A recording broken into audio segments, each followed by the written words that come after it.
Hey everybody, it's Sean Gibbons from the Communications Network. Hope you're doing well. Welcome on this, where are we, Thursday afternoon, a little later than usual. Quick thing for you before we get underway. Shout out to our friend Julie. Chances are you're seeing her above or underneath me somewhere. Julie's providing ASL services for the next hour, so anyone in need, you can find that. There's also, I believe, live captioning available, so if you have that need, go ahead and check it out. But before we get underway, as you all know, if you've been with us before, we're going to start with a 2-word check-in. So what that looks like is you're going to type in your name into the chat. Make sure that's pointed towards, it might say all panelists and attendees or everyone. Type that into everyone, right? And I'll model it for you. Hey, it's Sean. Happy to see y'all and feeling good. All right. And everybody can go ahead, type that in, and then hit return now. And we'll see everybody at the same time. Bim, how are you? Guillermo, how are you? Jessica, oh, now it's going to start to go fast. This is always my favorite part. Carol, Stephanie, Elizabeth, Minda, Gracie, Michael, Heidi, Ira. Hey, everybody, what's going on? Roland, Jonathan, Kristen, Tanya, hey, bud. Jennifer, Curtis, Catherine, Peter, Maureen, Tammy. All right, going a little too fast for me now, but suffice to say hello to one another. Let us know how you're doing. It's okay if you're not feeling great. Reality is we're in a kind of a weird time right now. We were just reflecting before we got on that a number of us, Kate and Maddie and I, all know people who have COVID right now. So still feeling a little bit weird. So hopefully you're good where you're at. And so is everyone in your world. All right, with that, why don't we go ahead and we're going to tell you a couple quick things and I'll pass it along. The first one is this, which is literally, and this is tomorrow, right? Today we're at the 19th, right? Is that right? Yeah, tomorrow you all have to, if you're planning to join us as a Corel Scholar. So the Rockefeller Foundation has given us the means to invite 25 people from around the world to join us at ComNet for free. We hold back about 12, 13 of those seats for folks in the Seattle area, the Pacific Northwest. So if you're in that particular region, please check this out. But it's fairly simple. It's for folks who are either academics like Maddie and Kate, or work in the nonprofit space and maybe don't have the means to pay for a ticket. So we make it on us, or really on the Rockefeller Foundation. But we're happy to have you join us if we can. Every year we bring together a cohort, about these 25 folks, and they stay in touch with each other. In addition to getting the chance to learn with all of us, they stay in touch with each other, which has been very cool to see. And folks come from all over. So if you fit the profile here, we would be happy to hear from you. So go ahead, you can see that ComNet22/Corels. Kareem, if you would, take it forward. Okay, here's the other thing. We tell you about this. It's been going now for about 1.5 years. These are called circles. The idea is the network's grown up to be about 3,000 of us around the globe, which means, gosh, when you are looking for someone who shares your job or your identity or is working on the issues you're working on, sometimes feels like a needle in a haystack. So circles are your network within the network. And the idea is we hook you up for monthly Zoom calls and put you in touch with colleagues on Slack. And the idea is you're talking to people who are relevant to your work. They're working on your issue, or they have a similar job title, or maybe they share an identity. So that's that. We'd be happy to have you. That's available to everybody's network members. All right, Mr. K, if you will take it along. Here's the other thing that we do. And I'm going to show you a picture of some of these beautiful people in just a second. But we have these local groups because, sometimes those circles are great for solving big, thorny problems. And you could be almost anywhere to be part of a circle, right? But sometimes you need to borrow a cup of sugar, and you're not going to walk from, say, Seattle to Miami to do that. That's what these locals are about, putting you together with people who are working in communications for good at foundations and nonprofits or in academia in the places where you live and work, even if those things may be different. Where you work is different from where you live right now. But there are about 16 of these local groups. And as Kareem or Tristan just put in here, you can see it in the chat, how to get in touch and get involved there. All right, with that, I think I got one more, and that's this. I just want to give a shout out. Look at all these lovely people. We did in a very COVID safe way. I hope you can tell we are outdoors, but we got together with a whole bunch of our friends from Seattle. So just a quick shout out to everybody that we got to see and visit with. We were there Monday and Tuesday, managed to find the 2 sunny days, even though that picture of the Space Needle doesn't quite show it, sunny days in Seattle, and got to be outdoors with a lot of our friends.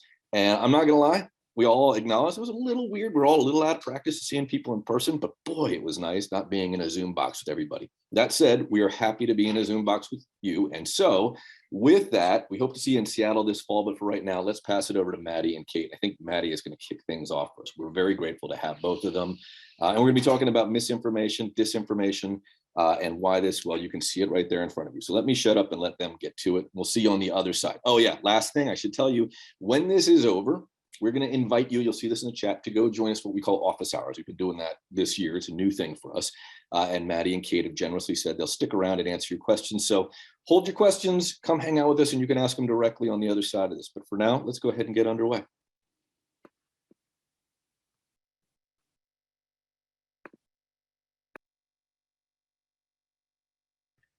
All right. Hello, everyone. I am very excited to be here and to get to talk to you about this topic today. I am going to kick things off and then move things over to Kate. So my background is in cognitive and social psychology. And so I'm interested in what makes people believe things are true. And so that fits in with that question of why are we vulnerable to misinformation?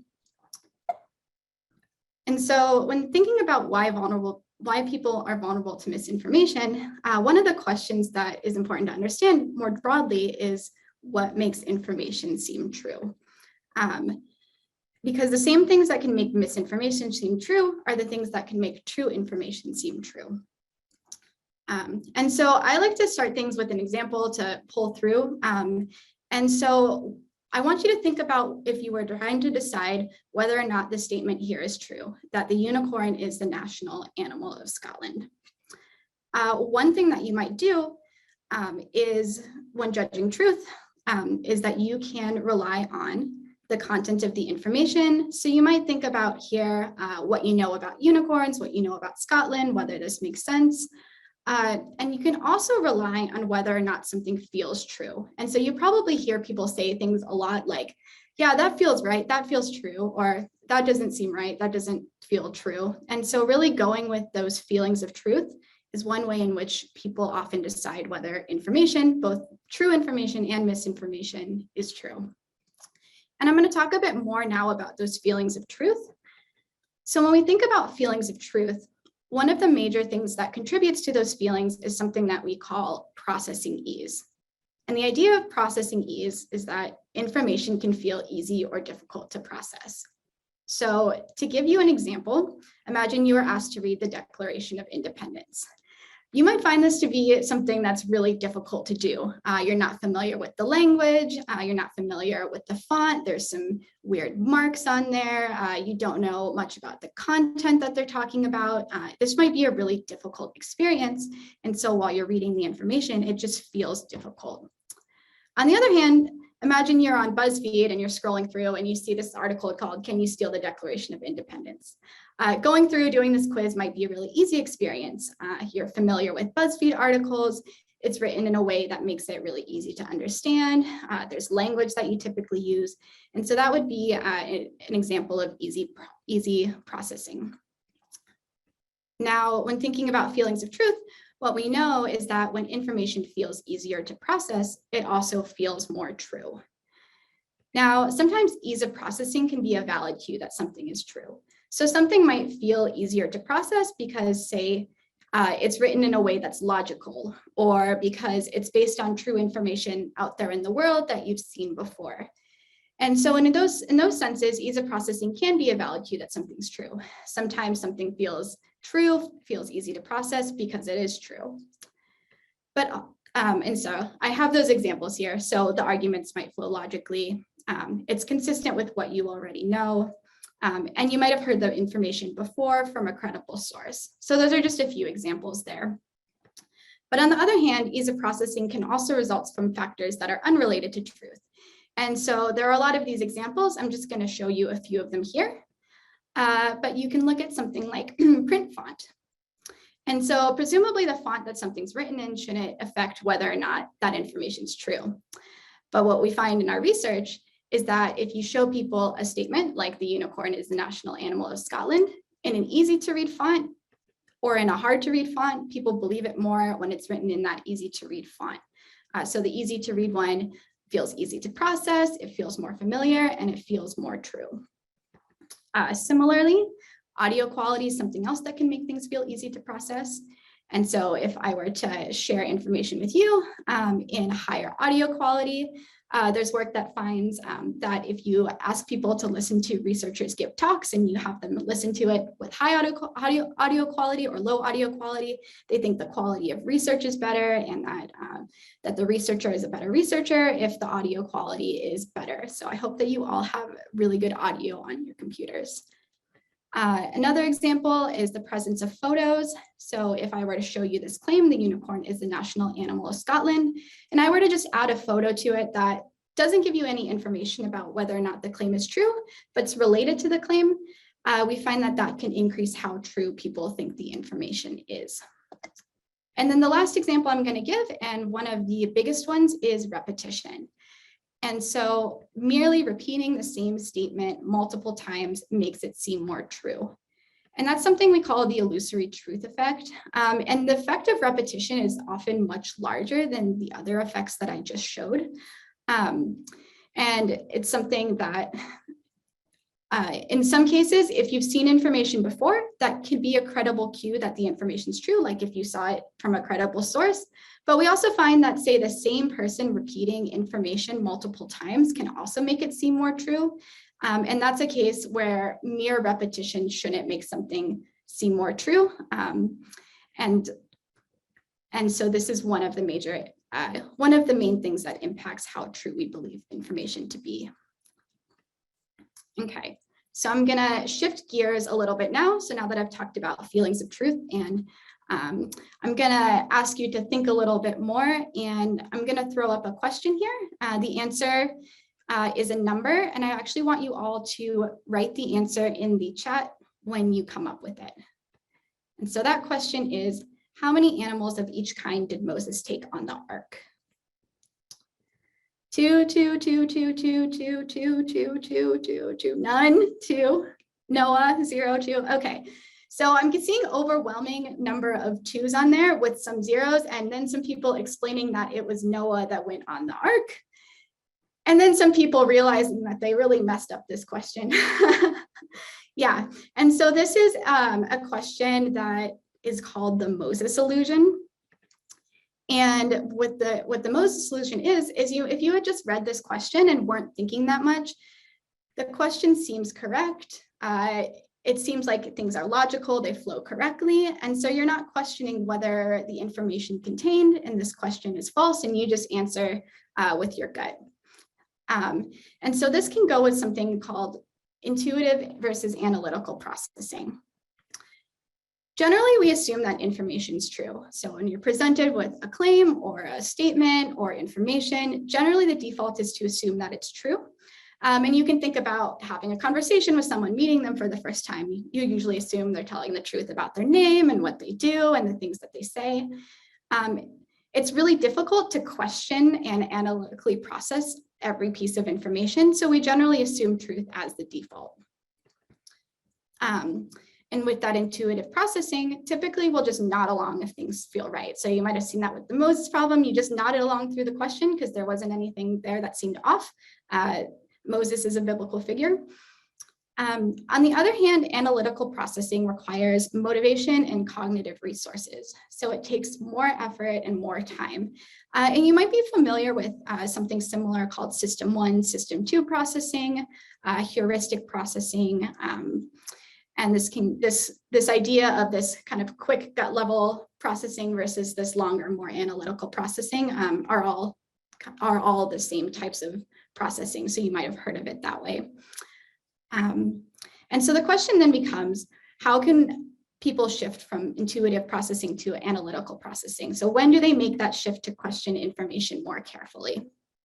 Well, one of the main things is distrust or suspicion. So this distrust or suspicion can give people a reason to switch from intuitive processing to analytical processing. So maybe since you knew this whole talk was about misinformation, you were already questioning, you knew I might be trying to trick you. That might have been a reason why you were processing that more analytically. And there's a few different reasons why people might switch to analytical processing. Something feeling wrong is a reason. So if you're nodding along and then something feels off, that can kind of switch you into that gear. Explicit warning. So if I were to tell you, hey, something's wrong with this statement, or something might be wrong with this statement, or hey, that person's going to lie to you, that can switch you over. Or if you're suspicious for someone's motives, if you think that they're trying to trick you. So those are ways in which people might switch from intuitive to analytical processing. And something important to note here is that intuitive processing can be kind of a gatekeeper to analytical processing. So if you're going along and you're just processing things intuitively and then something feels wrong, then that can switch you to that more analytical processing. So it kind of acts as a gatekeeper in a sense. And so to show you all that you are all not alone with getting this question wrong, there was a study that researchers did where they showed participants several questions, including this question that you just got. And participants were told that if there were a problem with any of the questions, that they could just mark that there was a problem and not answer it. And so they were told, like, you don't have to answer the questions if there's a problem. And so when they showed this to participants, only 12% of people noticed the problem when it was presented like this. But when the researchers presented participants with the same question in a difficult to read font, in this case, 47% of people noticed the problem. So now instead of nodding along, this difficult font, like which is the font that you see here, made people realize that, oof, something feels wrong. I'm going to read it more carefully, and they were more likely to notice the mistake. Okay, so I've been talking about ways in which people assess truth. Now I'm going to talk about the criteria that people use to assess truth. And so there are 5 criteria here, and so I'll walk through them. And so people may use some of these criteria. They typically don't use all of them, but there are different criteria people can use. So the first one being compatibility. So that question of, is this information compatible with other things I know? This is where worldview and identity comes in. And so when you're looking at information, you're thinking about, does this fit in with what I know about the world? Is this consistent? Coherence is another criteria. So is it internally coherent? Does it flow logically? Credibility, does it come from a credible source? Consensus, do other people believe it? And evidence, is there supporting evidence? So again, we typically don't use all of these criteria, but we can pick and choose from them or use the information that's available when we're judging truth. And something important to note is that you can use intuitive or analytical processing to evaluate each of these criteria. And so that might sound a little bit complicated, and I'm going to give you an example with a couple of these criteria. So say thinking about consensus, if I'm asking, do other people believe this information? One way I could answer that question is through an intuitive evaluation. And that intuitive evaluation might just be, does it feel familiar? When information feels familiar, that typically means that we've seen it before. Maybe we've seen it before from multiple places. And if we've seen it before in multiple places, that would mean that other people believe it. And so the more familiar something seems, the more social consensus we think that information has. So not only does repeating information makes it seem more true, repeating information also makes you believe that more people believe it. And so that would be an intuitive evaluation. Oftentimes things might feel familiar because other people believe it, but it might be familiar because lots of people on your social media feed are sharing it. On the other hand, an analytical evaluation might look something more like, what do my friends say? What do opinion polls say? So actually looking to see what is the consensus? Do other people believe it? And I'll also drop the note here that the analytical evaluation doesn't necessarily get you to the truth, especially if you're in an information environment that is giving you consensus information that might not be accurate. And Kate's going to talk a little bit more about this online information environment, but I do just want to point out here that analytical evaluations don't necessarily lead you to the truth, but it depends on your information environment and what you're using to make those evaluations. As another example here, looking at credibility, the question of, does this come from a credible source?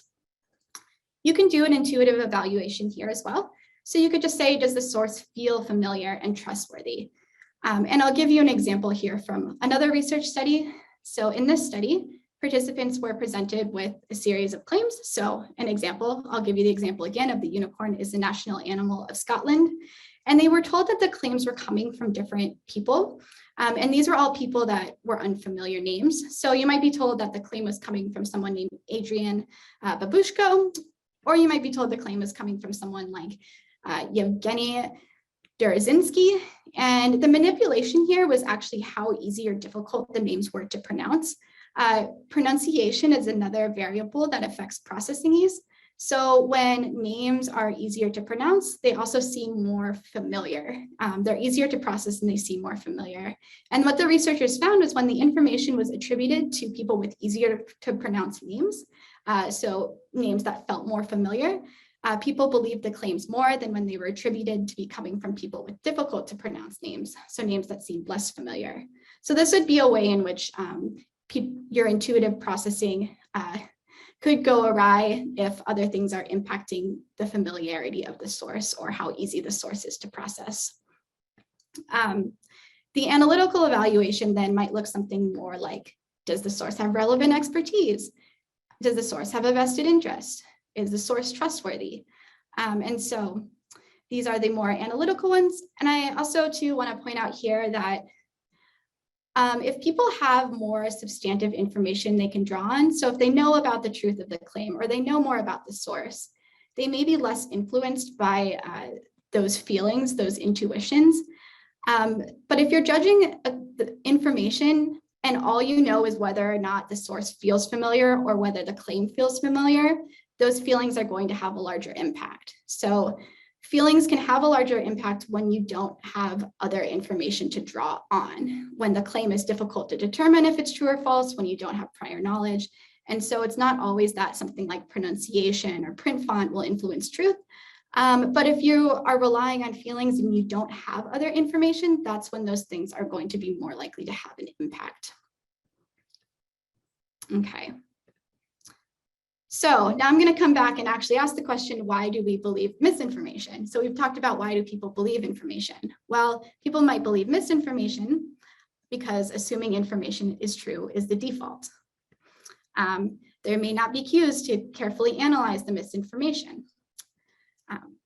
Misinformation may feel easy to process, so it might just make you nod along.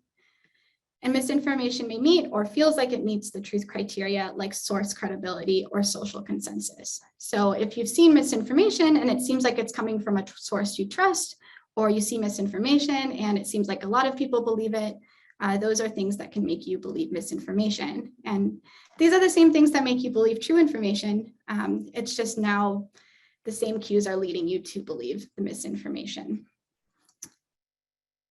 One more question that then follows from this is, well, why do we share misinformation? And it may seem like the answer for this question would be the same as the question of why we believe misinformation, but there's a bit more to consider here. So there are many reasons why people read and share information. One of them is to inform others. And so when we think about why we share information, this is kind of the main thing that comes to mind as, oh, we're sharing information so other people know it too. But we also find that people share information for a variety of other reasons, like entertainment. So we're sharing information just to keep ourselves entertained or to entertain others. We're reading and sharing information to build social bonds, and so to form connections with others. We share information to feel like we're part of a group. And so sharing information is not just used to inform others, but it can also be used to fulfill social needs and social goals and entertainment as ways to express our identity. And so when we think about these things, while the information truth may be important if we're trying to inform others, whether or not information is true may actually not matter as much if, say, we're trying to entertain or build social bonds or feel like part of the group. And actually, those goals may be higher than whether or not we care if the information is actually true. And so in terms of sharing misinformation, people might share it because they're just assuming it's true or they're not considering if it's true, but they also can share misinformation because the truth may not even be relevant. So if I'm thinking about, do I want to share this information I learned about the unicorn being the national animal of Scotland on my social media, the questions I might ask are, is this something that my friends would find interesting? Is this something that is consistent with my identity? Am I someone that posts fun facts like this? Is this something that other people will like? Do I feel like I want to connect with other people right now? And maybe I don't even get to the question of, is this true or not? Because that's just a lot less relevant for what my goals of sharing the information. And so I kind of want to keep that in mind for people, because this question of whether or not people can tell information is true or false may not even matter in terms of why are people sharing it. And so the relevance of truth is something that you should keep in mind when considering why people might share misinformation. Okay, and so now I've told you all about how people typically assume information is true. People often go with their intuition. People can be influenced by all of these factors that that don't bear on truth and shouldn't affect their judgments. So the question becomes, well, what can we do knowing this? So I'm just going to give you a few takeaways here. The first takeaway being that one thing you can do is draw attention to truth when misinformation may be present. So if you know that there might be false information somewhere, or you know that someone may have alternative motivations, what you can do is you can draw attention to truth. And so you might do something like asking people, how do you know that this is true? Or warning them that, hey, there's some false information out there. Or just doing something that can draw people's attention to consider truth when they wouldn't otherwise consider truth. Something else that you can do is you can make the truth feel true. And so you can do that using all of those kinds of things, like I said before. So repeating information makes it seem more true, presenting it in formats that are easy to read, easy to listen to, making sure that the truth is coherent and uses language that people are familiar with. What you don't want to do is present the truth in a way where it doesn't feel true, where it feels wrong, like something is off. So making the truth feel true is a good tactic. The other thing that you can do is more specifically appeal to truth criteria when you're sharing the truth. And I'll give you some examples here, but some things that you can consider doing would be to present information in a way that's compatible with the audience's prior knowledge.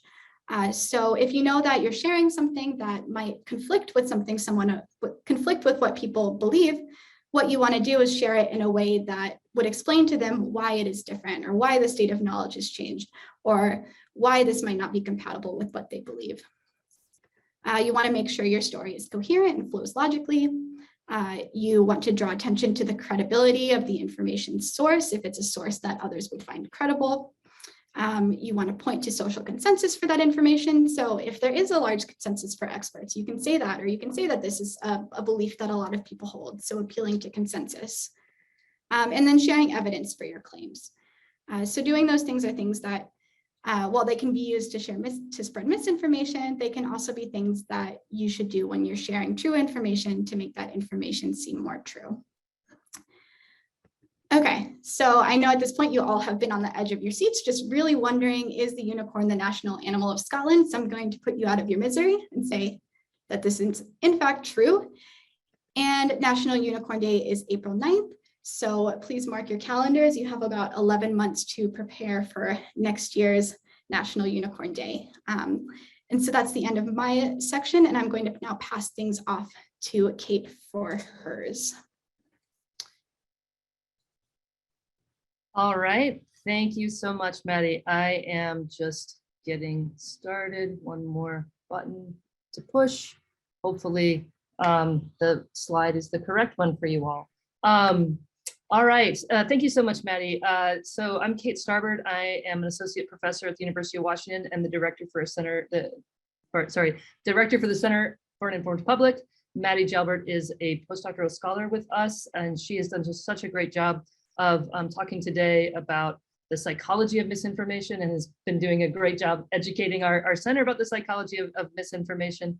And I'm going to talk a little bit more about the sort of socio-technical dimensions of mis and disinformation as well, and to kind of complicate the situation in a couple of ways. So I want to start out with this distinction between misinformation and disinformation, and it's sort of a core distinction as we think about what the challenges are and actually how to address different challenges as well. So misinformation is information that's false, but not necessarily intentionally false. And that's different from disinformation, which is false or misleading information that's purposefully seeded and or spread for a specific objective, for instance, a financial or a political objective. And so this difference of intention is really important, as well as this difference here, that first piece, the false or misleading nature, right? So it turns out an effective disinformation isn't necessarily outright false, but it's rather misleading. It's often built around a true or plausible core, and then layered with distortions and exaggerations that are intended to shape how others perceive reality. in ways that sort of manipulate that perception in ways that give someone else some kind of political, financial, or other gain.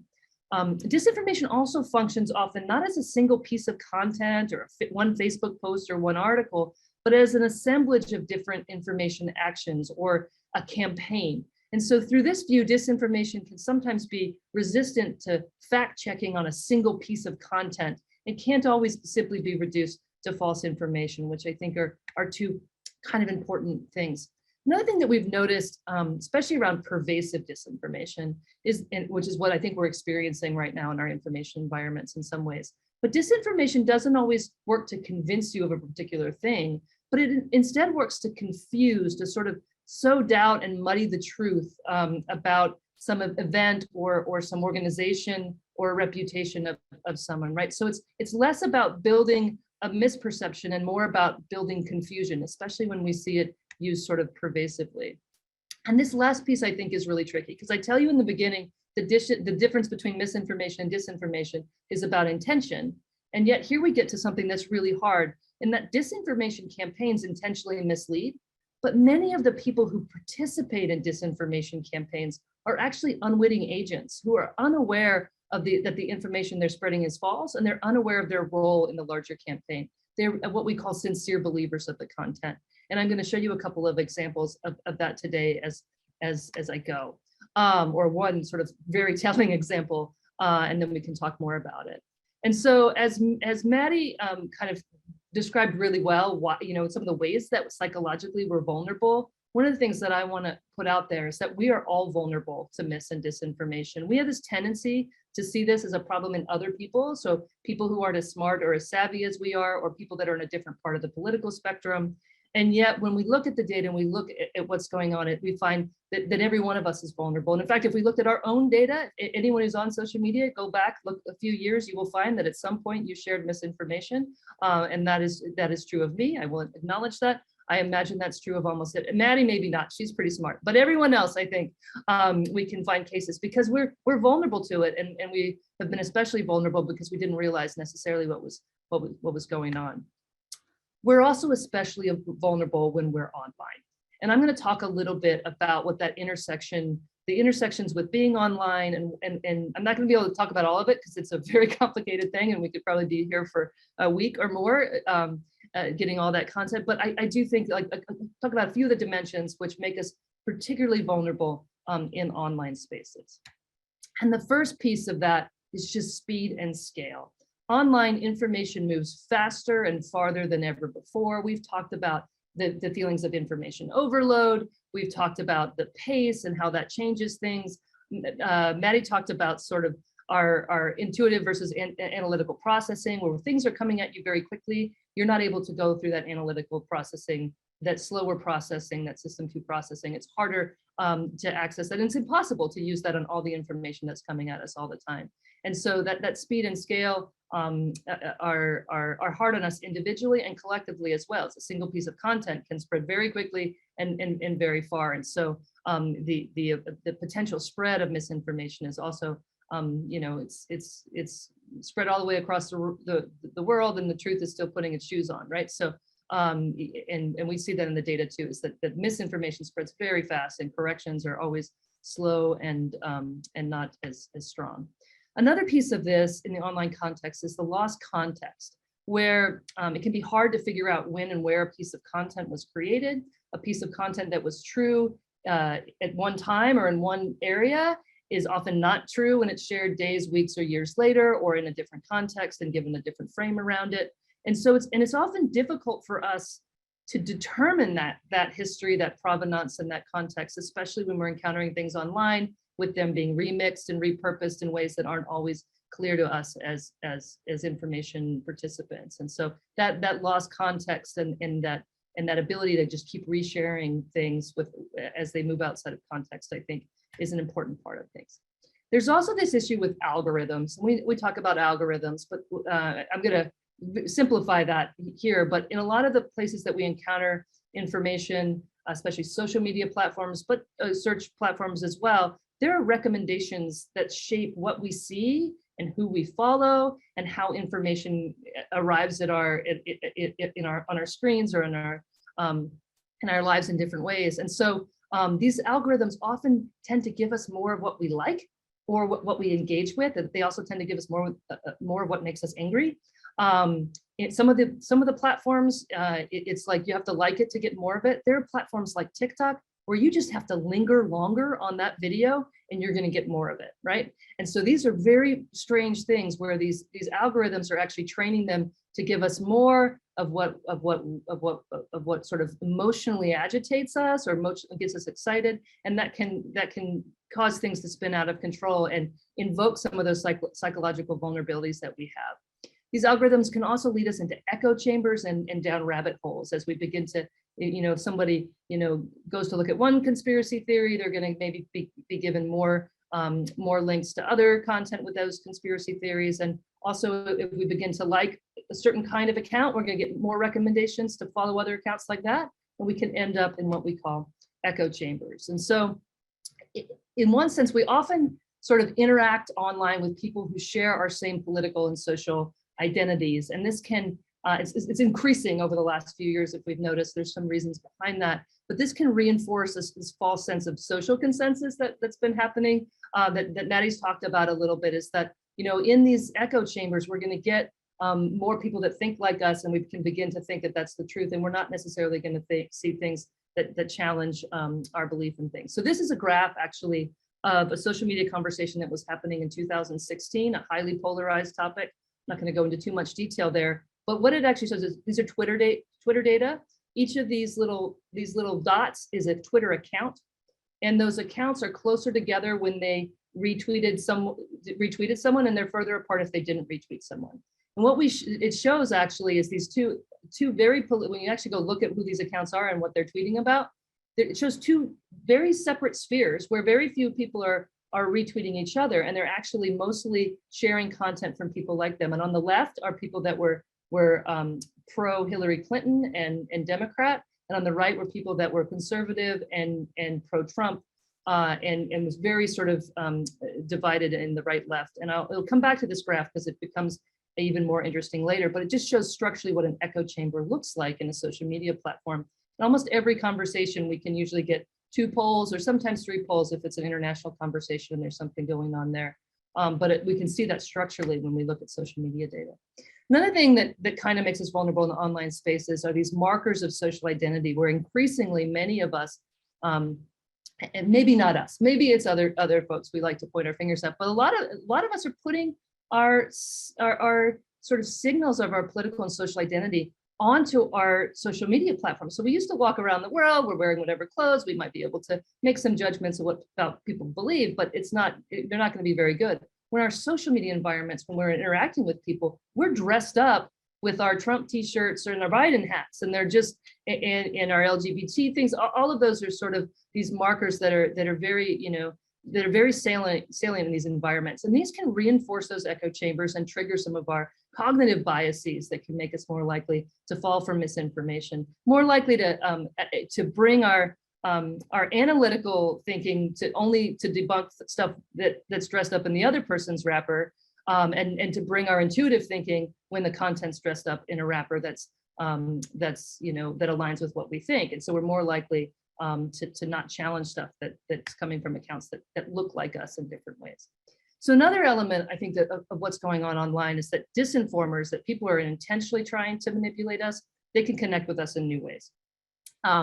And they, where they might have to invest to travel and do a lot of work to infiltrate a group or a community in the past, they can create an account, put on some social markers, and pretend to be someone in our social groups, and can effectively get, become one of us. And I'll show you that in a little bit. And hide in sort of our social groups. So it's often hard to determine if someone is who they say they are in online spaces. And so we get this piece of like people can be inauthentically acting in these spaces. So I'm going to go back to this graph, and again, it was from 2016.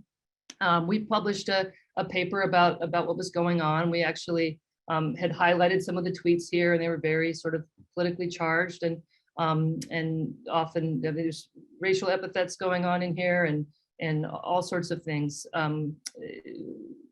People on the left were saying things that advocating for violence against the police. People on the right were, racial epithets, other kinds of things. So it's really kind of a gross conversation in some ways, and then also a legitimate conversation in other places. It was kind of hard for us to make sense of. Well, I don't know if you all remember this, but in 2017, Twitter released a list of accounts that had belonged to trolls, Russian trolls that were operated out of a building organization in St. Petersburg that were specifically manipulating US discourse in the lead up to the 2016 election. And we went through the list of trolls. They released it one night. And I just started looking through the list and I said, oh my goodness, some of these accounts were in this paper we just wrote and they're in our graph. And we actually have the tweets from these accounts in our paper that we published. And these weren't Americans participating in discourse. These were Russian troll accounts. So I went back to the students that had done the work. I said, can you please map out where the Russian trolls were in this conversation that we were tracking? And here they were. They were actually on both sides. In this particular conversation, they were actually highly embedded in the left. And I saw that, I said, no, that can't be true. I'm a left-leaning person. They couldn't have possibly been in our group.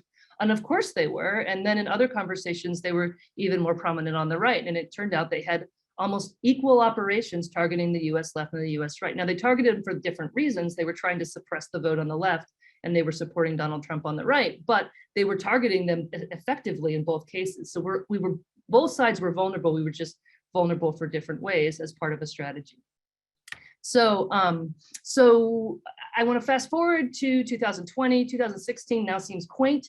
There was an awakening. We learned this word disinformation. We tried to make sense of it, but really different if we think about what happened in 2016 versus 2020. So we think of the story of online disinformation in 2016. We think of it predominantly as foreign in origin, perpetrated by inauthentic or fake accounts and coordinated by various agencies in Russia.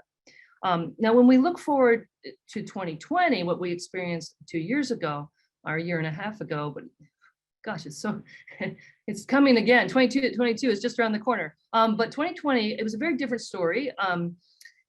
The online and mis and disinformation about the election, especially what became salient was the false claims of voter fraud, systematic voter fraud. That mis and disinformation was largely domestic. It was coming from often authentic blue check accounts, verified accounts who were who they said they were. They weren't trolls. And they were working together in ways that was often collaborative, but not necessarily coordinated, certainly not coordinated in one building or within one organization. And many everyday people were creating and spreading disinformation about this election. And so what we see, and we've studied, we actually did some live rapid response to mis and disinformation that was happening in 2020. And then we've spent the last year and a half writing about different cases. We tracked more than 400 distinct false, misleading, exaggerated, or unsubstantiated stories that were about election procedures. Many of them were, like more than 300 were claims that functioned as sow doubt in the election in 2020. And what I will say that what we're learning when we really look closely at some of these different incidents of false and misleading claims is that disinformation in 2020 and going forward, and probably always has been, is participatory. It's got these top-down elements, but it's bottom-up as well.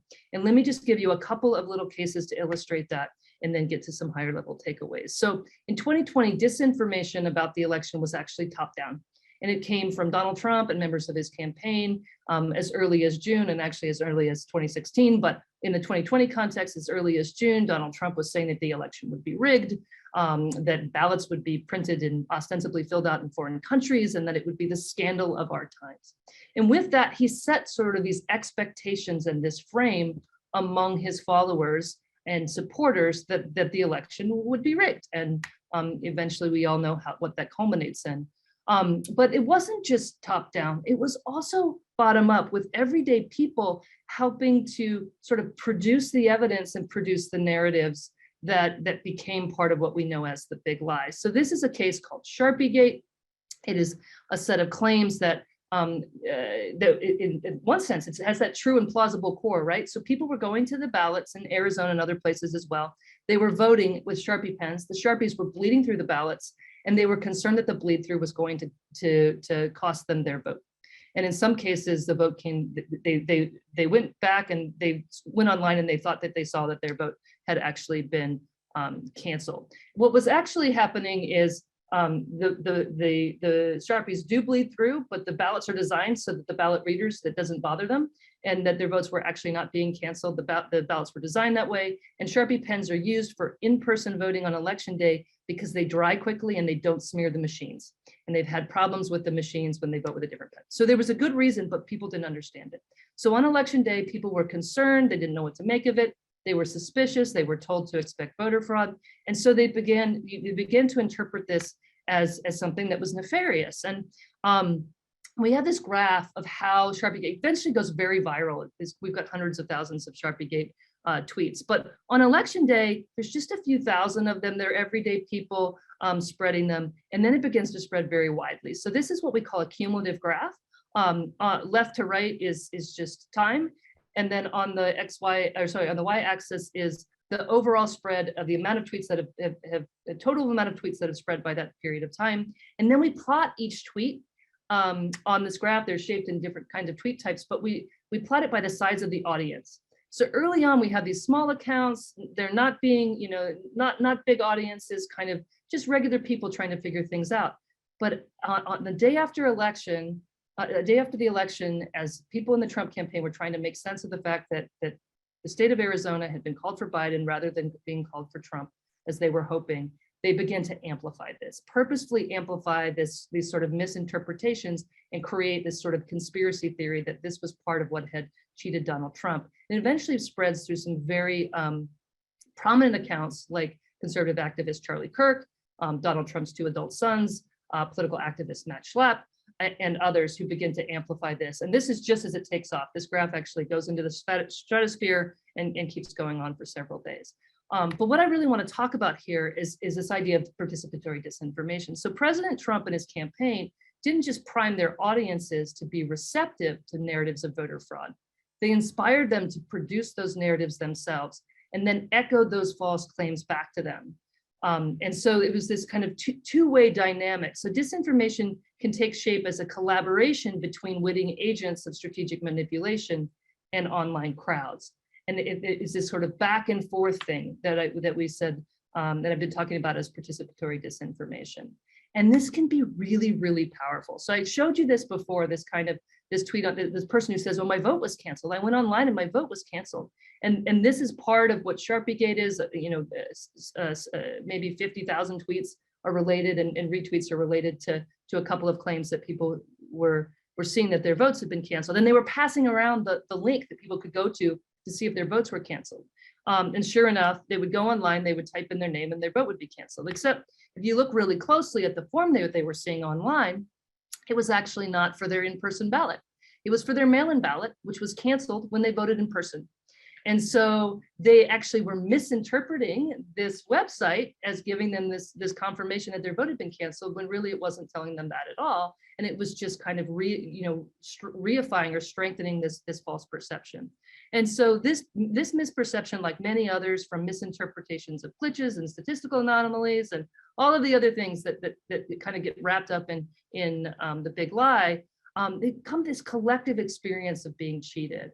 And it wasn't that they were just told that they were going to be cheated. Many of these folks actually had these false experiences of being cheated and feeling like they were cheated. And these are very hard to correct. Even if later we do see people say, actually, my vote was counted, now it shows up in the site and I'm okay. But that doesn't seem to correct their false opinion that everything else has gone wrong. So you might correct one little element, but they still have this experience, and it still colors the way that they see this election. And we know that like 70% of Republican voters, as of a few months ago, were still sort of bought into this idea that the election had been rigged. So what do we do about this? And stepping away from just the election, I want to talk about the problem more generally of mis and disinformation and participatory disinformation, and how we're really getting caught up in a lot of these cycles. And so I think there's a few things we can do individually. Maddie talked about a few of them. We have recommendations like slow down when you can, kind of invoke that analytical processing. So individually, we don't get caught up in these. Learning to recognize manipulation, We recommend the SIFT method. It's been sort of developed and evangelized by one of our colleagues, Mike Caulfield, here at the Center for Informed Public. I also say to tune into your emotions. Attend to what activates us. So misinformation doesn't spread, disinformation especially, they don't spread themselves. We spread them as individuals, and we spread them because we get emotionally activated. And so it's not that we can figure everything out just cognitively. I like to tell people to really tune into that emotional response that you have, because that's the thing, that's where it's usually getting us, activating us to spread itself. I also like to say, like, every time I think I just see a piece of content, I'm riled up. We're a lot of us riled up. And I'm like, that's it. That I'm about to spike that political football. My team won. This just proves that the other side is wrong and I'm right. And every time I have that feeling, okay, I'm about to spike that football, you know what? I'm going to look around because there's probably a misinformation flag on the field, right? Probably this is something that's overly simplified. I haven't gone to read the article. There's some finer print there that's going to make me kind of, rethink it. So I really try to tune into that emotional response and catch myself, because it's every time that I was about to spike it that I now find that I avoid falling into one of these misinformation cycles that I see others fall into. We also have recommendations for people to learn how to take responsibility when we do make mistakes, to correct ourselves, to not just hide the mistake and delete the post, but to actually, acknowledge it, highlight it, append something to that Facebook post so people know that it's not true, but make sure that the people that initially saw it can see that it wasn't true. If someone shared your post, go back and tell them, by the way, that wasn't true. So learn how to take responsibility, correct ourselves. And yes, I think there's a value in correcting others, but really to kind of think about how we do that. If we accept that we're all vulnerable, we can maybe approach the correction process with more empathy, which I think is important. And certainly understand that when we're correcting someone we care about, if we do that publicly, we're going to lose that relationship. So think about, sometimes we want to correct publicly because we want the public to see the correction, but other times it might be better to do a private correction.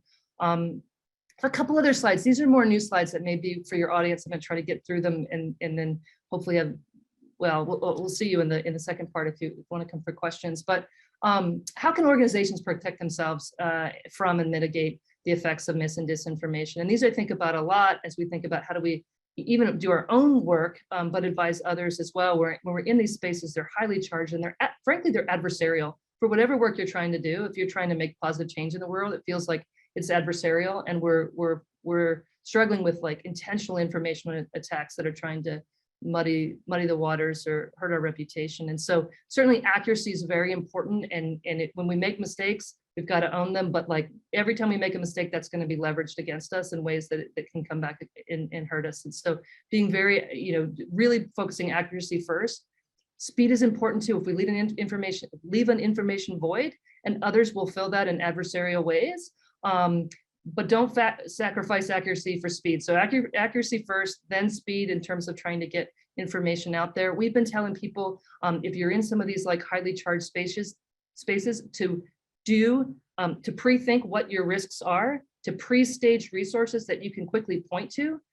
We're telling folks in Maricopa County, tell people why you use those Sharpie pens, get it in there, why they're used. Okay, maybe you're not going to use them anymore because you don't want the problem to come up, but tell them why your equipment is laid out as it is, so that you have something to point to if a conspiracy theory or something kind of shows up.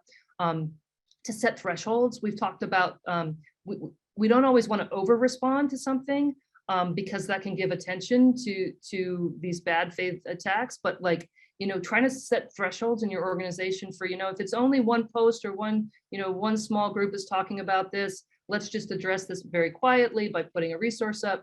But if it's going viral, we have to put out some kind of campaign to counter that and kind of think through the thresholds and the different strategies of how to address, an informational threat to your own organization. And also, I keep thinking about this. So often we see this where somebody comes for somebody gets attacked with one of these informational attacks to try to undermine an individual and organization that is not us, but someone else kind of like us. And a lot of us have this tendency to be like, I don't want them to get me, right? And we're trying to hide from it a little bit.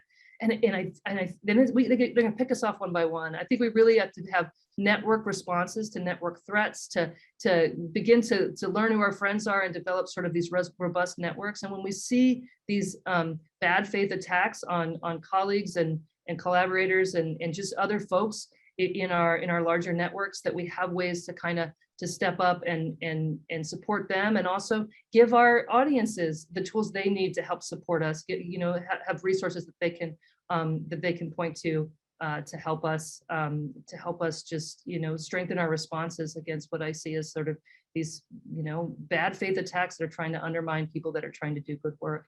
And with that, I'm going to say thank you, and just really appreciate your time. I want to say thank you to a ton of collaborators at the center and other postdocs and other folks that participate in some of the work that I've featured here, and some great funders and others, and our research support team is wonderful. And with that, I'm going to stop sharing.